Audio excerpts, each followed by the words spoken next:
Let me first of all thank the organizers for inviting me and giving me this fine opportunity to share my results with colleagues from all over the world.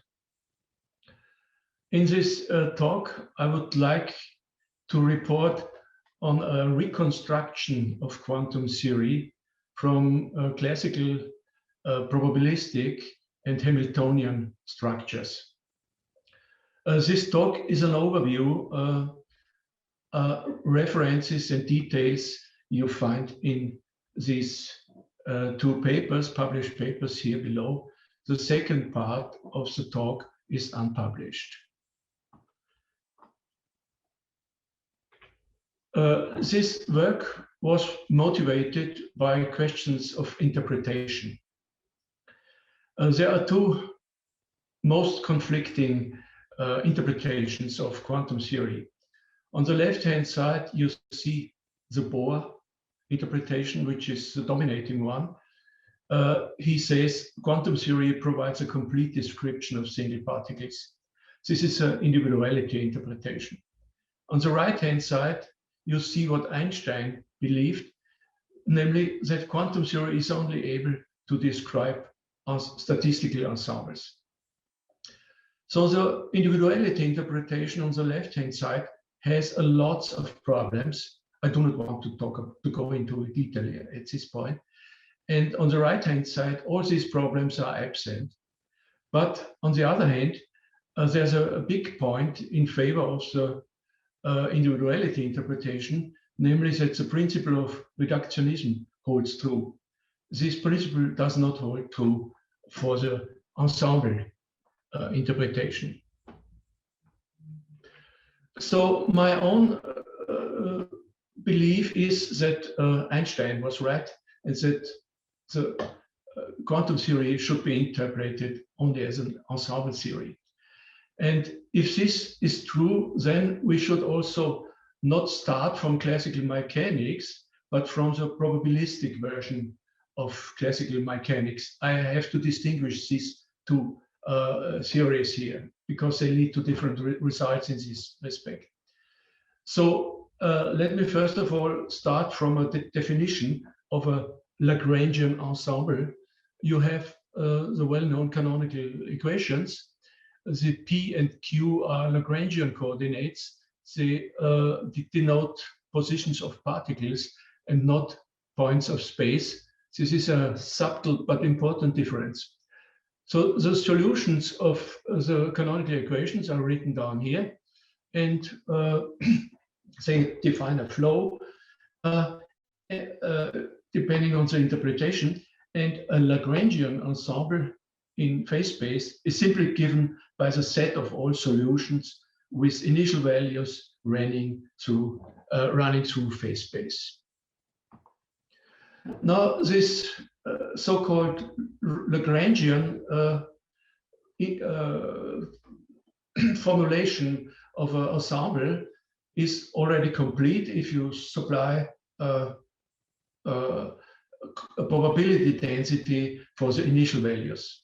But it's very awkward to work with, and it's better to go to the usual field theoretical interpretation formulation, which is also called Eulerian formulation. We know that the solutions of the canonical equations define a flow, and this is a Lagrangian Eulerian map. We can, for each Lagrangian function of the initial values, define a Eulerian quantity or corresponding, and this is given by this equation.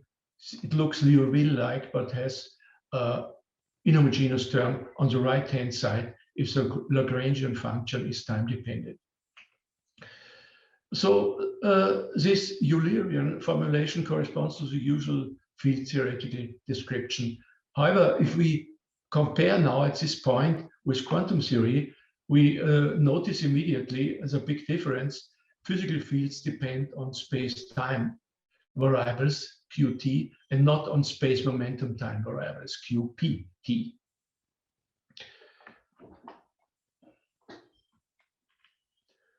So the Eulerian version of probabilistic mechanics is the most important function is, of course, the probability density. And here you see the well-known Liouville equation.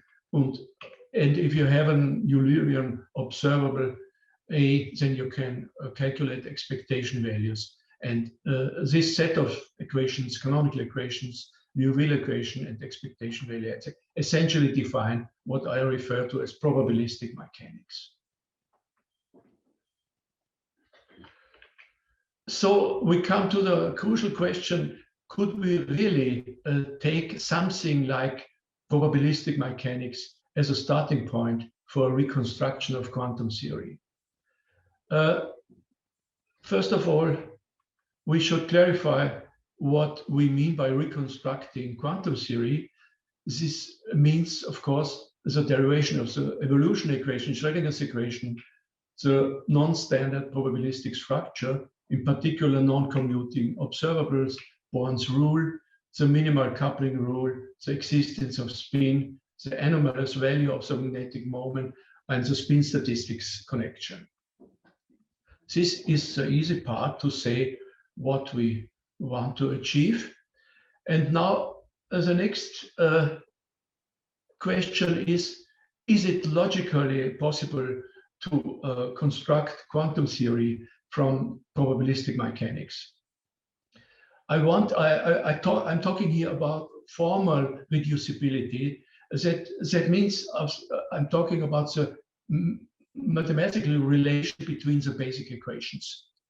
And we consider now three theories: classical mechanics, probabilistic mechanics, and quantum theory. And we are asking which theory reduces to which one in any mathematical useful way. So if theory A reduces to B, then I write an error. And otherwise, if it does not reduce, then I write an error with a line through it.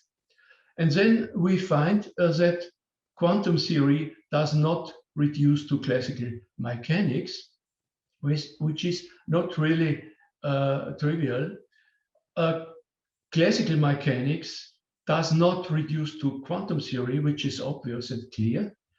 And quantum theory does not reduce to probabilistic mechanics. So if quantum theory has anything to do with classical physics, then the only remaining possibility is that probabilistic mechanics reduces to quantum theory.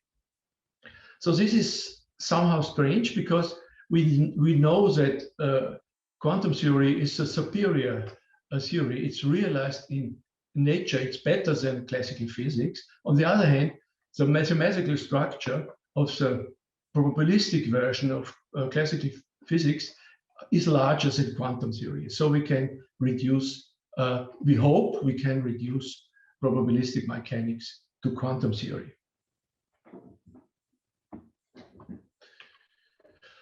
So how should we extend probabilistic mechanics in order to be able to obtain a theory which is reducible? Probabilistic mechanics is a cryptodeterministic theory. This is a term coined by Moyal, and it just means that only initial values are uncertain. The particles follow deterministic law. And on the other hand, quantum theory is a Eulerian indeterministic theory where particle movement is undefined. So what can we do? We can add to probabilistic mechanics a purely deterministic variable. I call it S, depending on Q, P, and T. And then, if we then afterwards introduce a coupling between S and rho, we destroy the cryptodeterminism, and we can arrive at a really indeterministic theory in this sense. And the next step is that we identify S with a classical action and perform a Lagrangian to Eulerian transition. And this leads to this equation here, which is a modified extended form of the Liouville equation with a Lagrangian on the function on the right-hand side. This is a redundant quantity in classical physics. Yes, it does not. It is not needed if only classical quantities are calculated, but it is useful and necessary if the transition to quantum theory is to be performed. So what we have now is a Hamiltonian structure for the quantity H. We have here the time as independent variable. In the particle equations, we have a flow of phase space onto itself, and we have the differential equations, the partial differential equations, the Liouville equation, and the last equation, which I will refer to as action equation. We have not assumed any specific form for H for the Hamiltonian, so we can also, of course, define such a Hamiltonian structure for an arbitrary variable. In this case, we have no time, but we have a parameter, independent parameter, whose dimension is given by the dimension of H bar divided by the dimension of the observable considered. For example, if we have angular momentum, then we get dimensionless or indeed as a variable dimension. Okay. So let us assume that a reduction of HH to quantum theory somehow works. We do not know yet, but let us assume then the reduction of HA with a variable A should also work somehow. So this simple idea leads us to extend our structure. We just consider the extended version of the set of all Hamiltonian structures for all observables, and we will refer to it as H. So this tentatively, we consider this Hamiltonian structure as classical counterpart of quantum theory.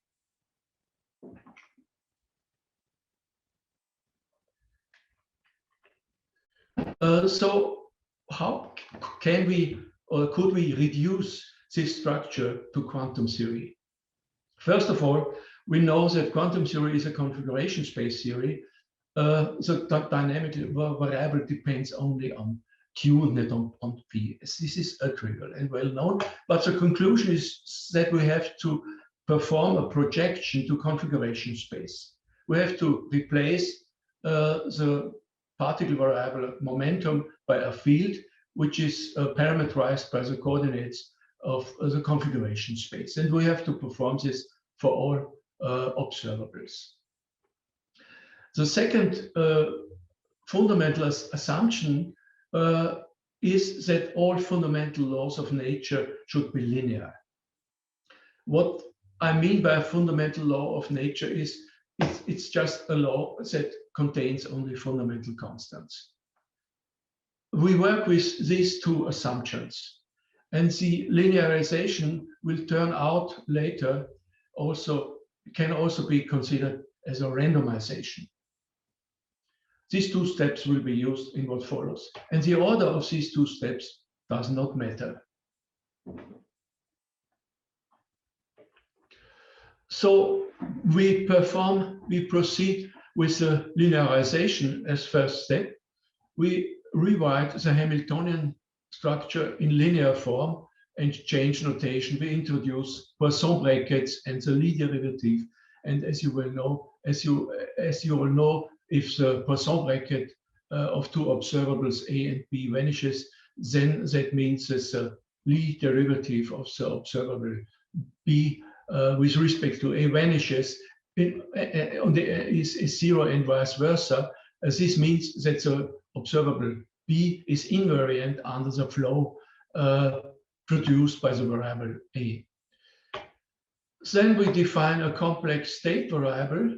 We call it phi here, and it depends on omega, is the point in phase space on the independent variable alpha, and it is given to be Madelung form. Also, we can define, of course, an inner product, and we have a Hilbert space here, a larger one, as you also know. Then the evolution equations of HA take this form. So this is a modified Koopman von Neumann equation with time replaced by alpha, and the Koopman operator is also modified. It has an additional term, which is a scalar function, which is the Lagrangian.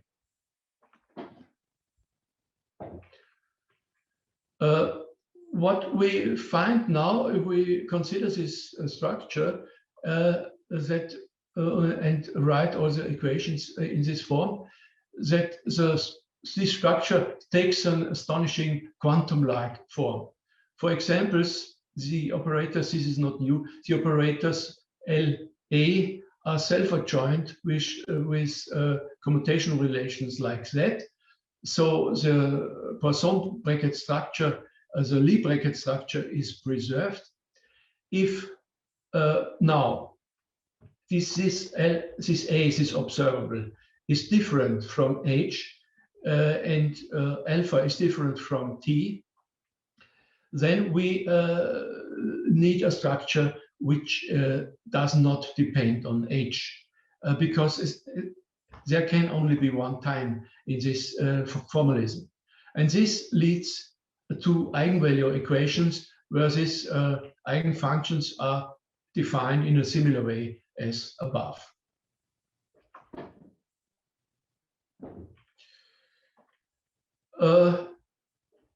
Then, if we consider several variables, the structures HA and HB are compatible if A and B Poisson commute.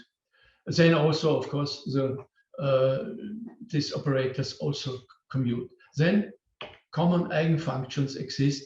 This is really already like quantum mechanics, and a classical counterpart of Born's rule may be derived. This additional term here is defined below. So if we now perform the quantization, this is done very easily by performing these rules here. Then if I perform these rules, the second one is well known, the first is also in a sense obvious, then we arrive a quantum theory. As a consequence, observables become operators. The Poisson bracket structure is now not preserved for these new operators, A, B. The parameter H bar becomes a new fundamental constant. One obtains Schrödinger's equation, eigenvalue equation, and Born's rule, and also the unusual probabilistic structure due to non-commuting observables. So what have we obtained so far? We have obtained Schrödinger, these points already mentioned, but what the most crucial point which has not yet obtained is the existence of spin and phenomena related to a spin. So let us perform the projection now as first step, and we will see that the projection gives even more insight into the structure of quantum theory. However, in this case, we study only the most important observable, namely the Hamiltonian. So we replace the particle momentum by this field, as mentioned already. So we go from phase space to an n-dimensional subspace, which is defined here. We will omit, this subspace depends, of course, on time t and on the form of the operator h, but these indices will be omitted in what follows. In particular, we have now to project this structure HH to this subspace, namely the canonical equations, Liouville equation, and action equation have to be projected. So let us first of all, before we do this, define some configuration space fields. We have in phase space 3 fields, namely the velocity field defined here, and then the Hamiltonian and this action. And if we replace the variable p by this field m, then we get corresponding fields in configuration space written here in small letters. Now the next point is very important, because we come to the question what to do with the momentum field. The simplest possibility is the one we choose first, and this is to choose an irrotational momentum field. The problem with this is that this is unphysical.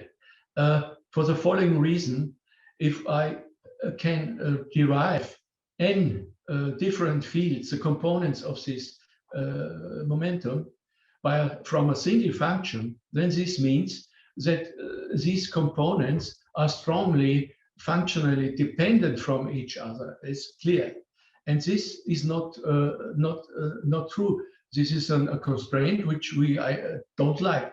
On the other hand, this choice leads to Schrödinger's equation, and for this reason, it's important. So we will proceed first and discuss this choice, where things are rather simple first. So as a first step, we project the canonical equations onto configuration space, and then we get from these canonical equations we obtain a theory which I call quasi-quantal approximation, because it's something like probabilistic mechanics in an approximate quantum-like form, but in end effect it's very similar to the quasi-classical approximation of quantum theory. So the first equation we have here is the equation for the particles, and the second equation is the Hamiltonian equation. In this theory, trajectories exist, but they are unstable, as is also well known from the quasi-classical approximation. To calculate these trajectories, we have to solve the nonlinear Hamiltonian equation as initial value problem, and then solve the first equation for the trajectories. Then we project the Liouville equation, which is a simple the continuity equation, which is well known, and then the action equation. And it turns out that the action equation is similar to the projected the action equation is the action, the small s is similar to the new variable s, but it differs from it by a term which moves with the flow. So it's the total derivative defined here with respect to this field. This velocity field in configuration space vanishes.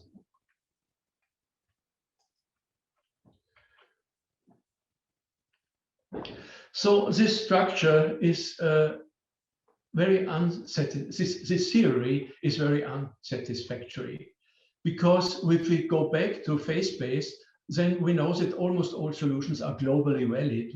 I write this in this form, and consequently we can define an invertible map from phase space onto itself with the help of the solutions. And this corresponds to the linearity of the Liouville equation. Now, during the transition from probabilistic mechanics to this approximation QA, omega is reduced to configuration space, and such an invertible map exists only locally in a small vicinity of the initial time. This is due to the nonlinearity of the Hamiltonian equation. So we see this idea leads us immediately to the idea that this theory must be linearized. So this means the requirement for linearization arises here in this theory almost automatically. Now we perform now the transition from QA to QT by linearization, and we define again a complex state variable now in configuration space. This is a well-known Madelung form again. By definition, we have here the following important relation, which allows us to replace the derivative of S by the derivatives of psi and rho. Something like this we could also see in the talk by Schleich. So the continuity and the Liouville equation, if we put it that way, we obtain this nonlinear Schrödinger equation, which is also well known. In particular, it was, if I remember correctly, in the talk by Schleich.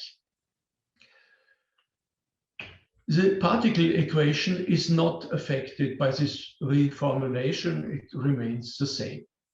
So what we can say is that the nonlinear term in this quasi-quantum nonlinear Schrödinger equation prevents a coupling between S and rho. This is still a completely classical equation. It has not changed in a fundamental way.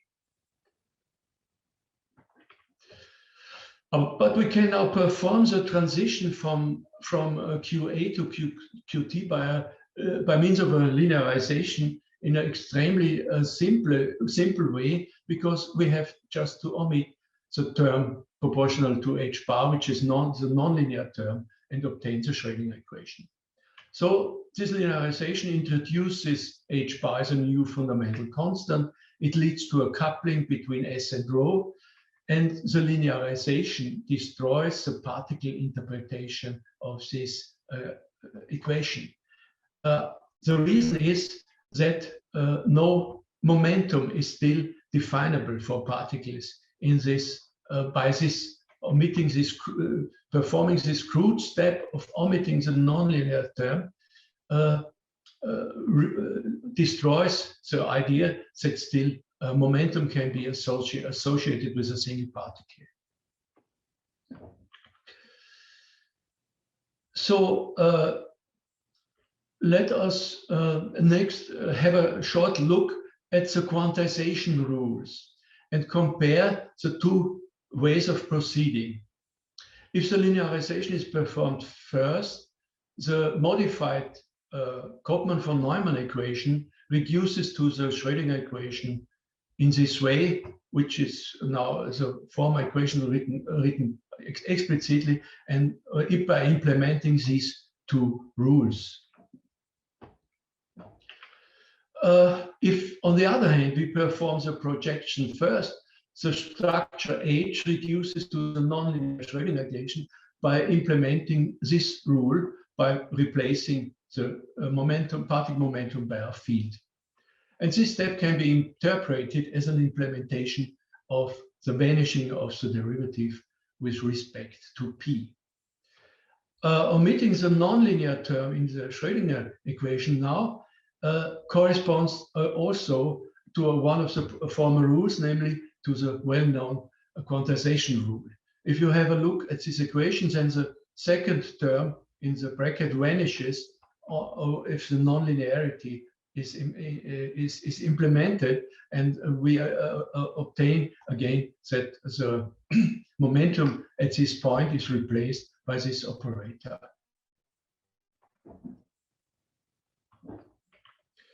So if we compare, so we can say both quantization rules are required to derive quantum theory. They arise in a slightly different way. And if we compare with the standard quantization problem, which is based on the individuality interpretation, to come back to my initial remark, then the rule that the derivative with respect to P vanishes does not make sense because such derivatives do not occur. And on the other hand, in the ensemble interpretations, conventional quantization problem is one of the problems that do not occur or do not make sense. So let's now come back. How can we gain even more insight? We notice that the second method, the projection method, creates an intermediate theory, the quasi-quantal approximation, which is skipped in the first method. And this is the reason that the second method allows much better insight into the structure of the transition from H to Qt. In particular, we will comment on two possibilities. First, we can replace the irrotational momentum field by a more realistic representation. Second, we can replace the linearization by the construction of an appropriate randomization process. I will shortly comment on the randomization first. But I will not go into details. Quantum, the QA is also a cryptodeterministic theory. Initial values are random, but the law is deterministic. How could we create a truly indeterministic statistical theory? What we need is a local variant of the global principle of maximal Boltzmann-Shannon entropy, namely a local principle which tells us which forms the terms of a differential equation must have if I go from one point in state space to the next in order to be in agreement with the laws of probability theory. And this principle exists already and has also been carefully studied. I remember here the name of Reginato, and this is a principle of minimal Fisher information. I do not go into the details of the randomization process, but I note that it leads to this, of course, to the same result, namely Schrödinger equations, as the linearization process. And this is interesting because it allows to consider quantum theory as a kind of completion of probabilistic mechanics as regards the probabilistic, as regards the extension of probabilistic ideas to the equations of motion. However, this new kind of principle, probabilistic principle, is of a local nature. And now we remember that Einstein expected that quantum theory could be understood as a statistical version of a deeper deterministic theory. Modern theories which try to achieve this do exist, as you know. And these modern theories use the same statistics, but change the theory. And what we here have is a very simple realization of Einstein's idea. The deeper deterministic theory is just classical mechanics, but the statistics is changed. So now we come Professor back. Klein, you have 12 minutes, including questions. Oh, yes, 12 minutes, including questions. So far, we come back to the possibility to improve our understanding by considering the momentum. So this one is not good. This is unrealistic. For example, if we consider single particles, we must have three independent components.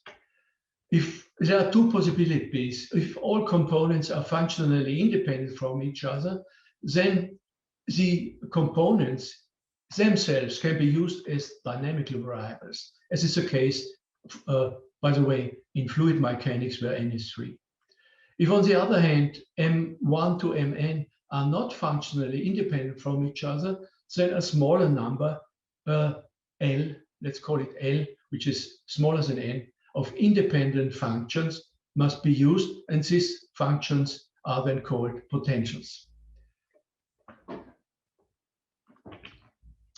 The problem to represent n fields in terms of L independent function was solved long time ago by the mathematician Pfaff, or in the not the last century before. And his result is as follows. If L is an odd integer, then the components of M of these fields and these n fields may be represented in this way by 2m plus 1 independent functions S, P alpha, and Q alpha, which are called Clebsch potentials. If on the other hand L is even, then we have 2m independent potentials.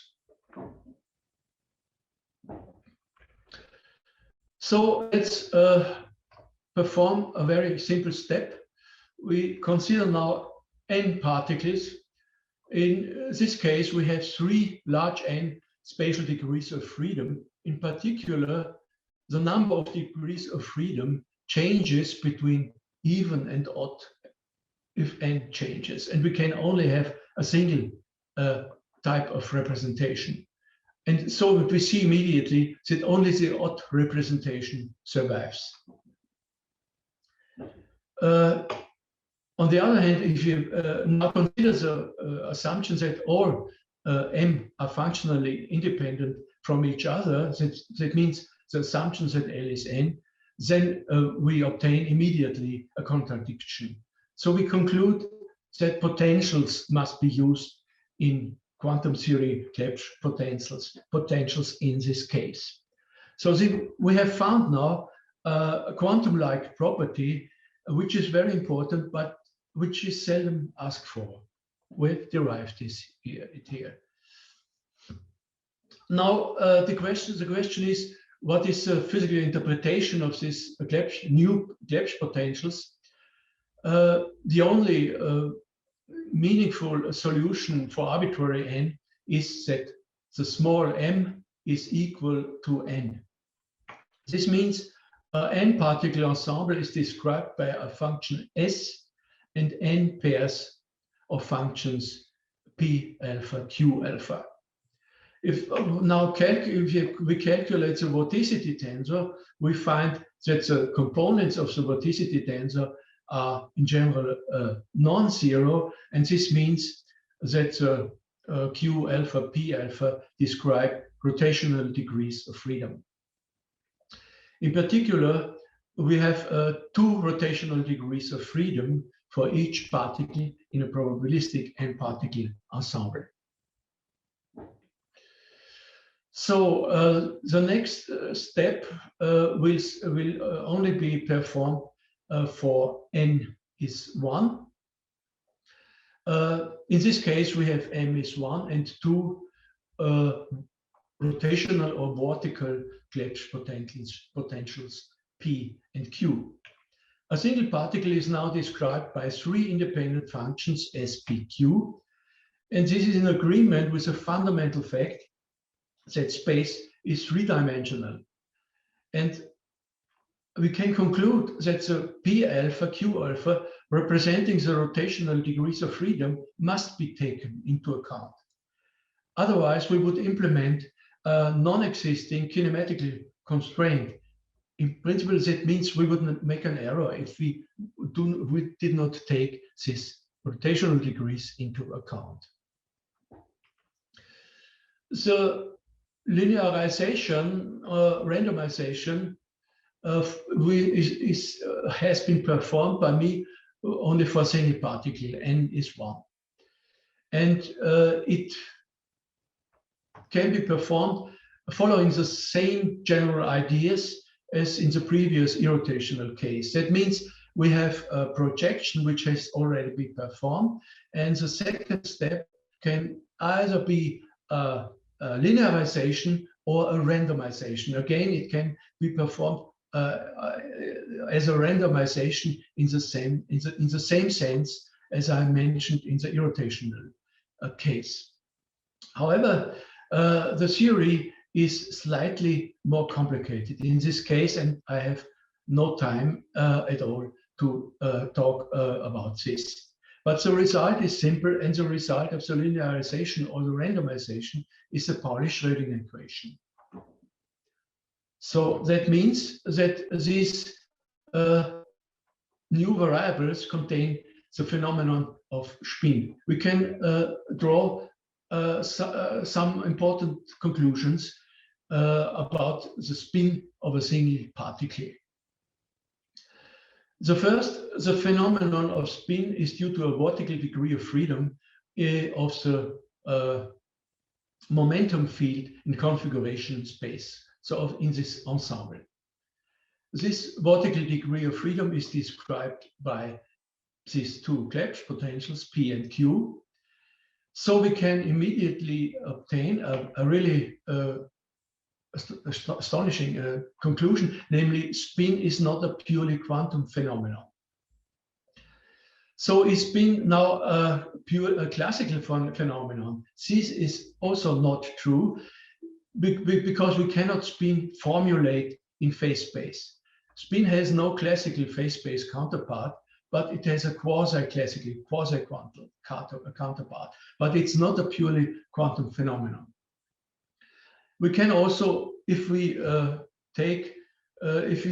trust our derivation and this theory, then we would even say that spin is a collective interference phenomenon. So in my opinion, Stern-Gerlach and the like is an interference phenomenon. There is no such thing as a spin of a single particle. And as a last also important conclusion is that all massive structureless particles must have spin one half, because space is three-dimensional. So what has been achieved so far, we now have an explanation for the existence of spin, and this minimal coupling rule and anomalous value of magnetic moment is not a point of primary importance. The point of primary importance, which is the remaining open point in our list of open questions, is a spin statistics connection. More precisely, the fermionic part of the spin statistics connection. Now I come already to my conclusion. The present reconstruction of quantum theory is not yet complete, but it's nevertheless quite successful. It explains already a majority of structural properties of quantum theory. We could even say if the spin statistics connection should also be could also be derived in the framework, then we would probably be allowed to say that this present completed approach would provide a new foundational basis of non-relativistic quantum theory. So there are, of course, a lot of open questions, but the most urgent ones are, as mentioned already, the spin statistics connection, the fermionic part, and the extension to relativistic space-time. Thank you for your attention. Okay, thank you very much, Professor Klein. Time for questions. So we have Dennis, would you like to go first? I just applauded for a very good talk. It's Jonathan. Oh, Jonathan. Oh, sorry, Jonathan, go first. So applause. What about Bell's theorem? I guess this is a local hidden variable theory or a non-local hidden variable theory. Does it violate the Bell inequality, or? I think you can interpret this theory as a non-local hidden variable theory if you want. I think, but I'm not an expert in this exact in the precise definitions what the people say here. But I think you can interpret it as a non-local hidden variable theory. And so I guess if it violates a Bell inequality, but so if it's non-local, why doesn't it violate? So usually the problem with such things is if you sort of need it to be non-local in a way that makes it violate a Bell inequality, but of course you don't want it to be too non-local, so it violates relativity. So what is it that enforces, allows it to violate the Bell inequality, but doesn't We are now in a theory where our objects are ensembles. We have no particles. So this whole comparison with special relativity is also not well defined in the present theory. Well, I guess what makes it not violate signaling? What makes it not allow superluminal signaling or just instantaneous signaling and action at a distance, but doesn't, but somehow lets it violate a Bell inequality? Yes, I can answer this question. I'm not so engaged in this Bell business. I'm sorry. Thanks. Okay, next question, Andrea Campos. Yeah, thanks for your talk, Professor Ulf. I was a bit curious when you said that you cannot have this phase space classical spin theory. If you remind my talk yesterday, that's what we actually arrived at the end, was a spin-audio classical equation in phase space. So I kind of got a bit. Yes, you're right, of course. See, one can associate mathematically with each particle new degrees of freedom. Yes? Yes. One can do that. And in this sense, you can expand. You cannot do it in my ensemble theory. Yes? But as a matter of fact, nobody has ever seen something like a particle with spin, neither classical nor quantum mechanical. Never. It's in a single particle with spin has never been identified in any experiment. So it's probably that it is, as you well known, also it's in these ideas that a single particle is in conflict with all classical ideas. This is very old stuff. For this reason, I'm a little bit critical by assigning mathematical degrees of freedom to a single particle, classical or not, which is questionable, of a questionable existence. Okay, thanks. Okay, I have a question actually. So you present among the different ways of presenting classical mechanics, there are two that you presented. One is this modified Koopman von Neumann equation, and the other was the equation that Schleich presented on the first day. So what I didn't understand is whether you now have a mathematical procedure to actually go from one to the other. You cannot immediately go from one to another. It's just the result is the same of both approaches. But you cannot take a correspondence between each step in the one theory to the other. You have to decide if you make the linearization first, then you skip the whole quasi-quantum approximation or the quasi-classical approximation. You have then no possibility to perform, for example, this randomization process, or to consider a more detailed, more correct representation for the momentum field. You see, they are not completely equivalent in each step. One can say that's the second method where you perform the projection to configuration space first is much more powerful.